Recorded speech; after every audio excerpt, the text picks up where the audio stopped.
Deputy CM Keshav Prasad Maurya Barabanki के Nindura block के बसारा गांव पंचायत में आयोजित जन चौपाल में पहुंचे, जहां भाजपा कार्यकर्ताओं ने उनका मंच पर फूल से गुलदस्ता देकर स्वागत किया।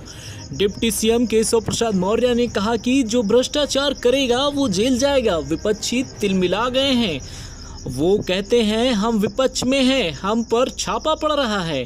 लोगों के यहाँ सोने चांदी की सिल्लियाँ रखी हैं, पंडाल से भी ज़्यादा नोट भरे रखे हैं, और जब छापा पड़ता है तो कहते हैं हम विपक्ष में हैं, हमारे यहाँ छापा नहीं पड़ना चाहिए।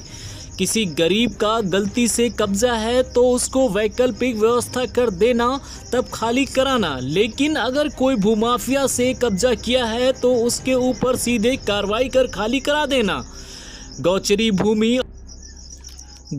भूमि और चक रोड पर अगर किसी ने कब्जा किया है तो खाली कर दे, वरना उसे खाली कराने का काम सरकारी स्तर पर किया जाएगा।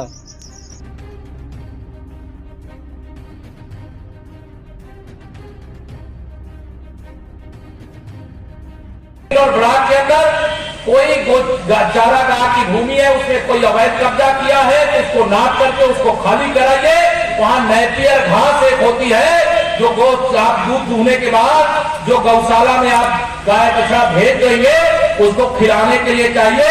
इसलिए गौचर भूमि अगर किसी ने कब्जा किया अपने आप खाली कर दे, अन्यथा खाली कराने का काम सरकारी स्तर पर करना पड़ेगा। बहुत सारे लोग चक्रोड है, चक्रोडों पर कब्जा किए। चक्रोडों पे कब्जा है कि नहीं बताओ, जोर से बताओ ना, है उसको भी खाली करा दिया जाए। तो चक्रोड को चकमार्ग को खाली कराना, मनरेगा से तत्काल प्रभाव से उसको आने जाने के लायक बनाना, और फिर आगे योजना में जैसे बजट की व्यवस्था हो उसे पक्का मार्ग बनाना, क्योंकि जो कब्जा किया है वो एक व्यक्ति है और जो आने जाने वाले हैं पूरे गांव के हैं, पूरे मोहल्ले के हैं। इसलिए हमें सबका साथ जब करना है तो एक व्यक्ति का विकास नहीं करना। ये पहले की सरकारें करती थी, कुछ का साथ कुछ का विकास, और हमें तो सबका साथ चाहिए और सबका विकास चाहिए। आप हाथ भी नहीं उठाओगे, कितने लोगों को मिल रहा है बताओ ना, हाथ उठा करके। इतने लोग देखो फोटो खींचे, जितने लोगों को मिल रहा है हाथ उठा बताओ कि प्रधानमंत्री जी तक फोटो जाए तो 3 साल से अधिक का समय हो गया।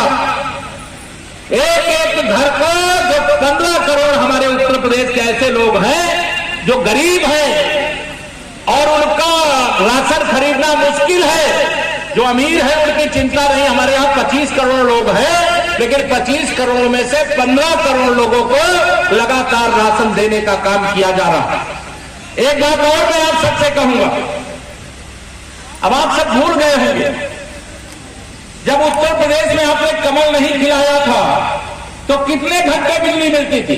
भूल गए कि याद है? याद ही नहीं है। क्या घंटा मिलती बताओ? 6 घंटे। और अब कितनी बिजली मिलती है? 18 घंटे, मतलब 3 गुना ज्यादा बिजली मिल रही है। और इसे अगर आप भूल जाएंगे तो पहले तो बिजली आती नहीं थी, अब बिजली जाती नहीं है। या किसके कारण हुआ है?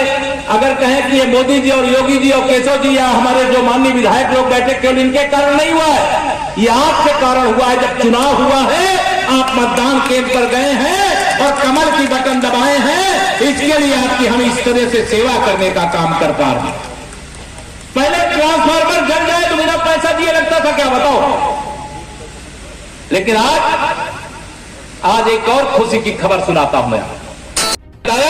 आपको प्रणाम करता हूं, और 1 अप्रैल से जिले के अंदर जितने भी निजी नलकूप वाले किसान हैं, अब उनको बिजली का बिल नहीं देना पड़ेगा, वह भी सरकार अदा करने का काम करेगी। अब किसान के सम्मान में हमारी सरकार समर्पित है। किसान हमारा अन्नदाता है। अगर वह भोजन पानी न अन्न न पैदा करे तो लोग क्या खाएंगे? इसलिए 1 अप्रैल से निजी नलकूप वालों को भी बिजली का पैसा नहीं देना पड़ेगा और अपना नलकूप चलाइए आप। लेकिन यह ध्यान रखना, करेगा वो जेल जाएगा, इसके लिए वो तैयार रहना चाहिए।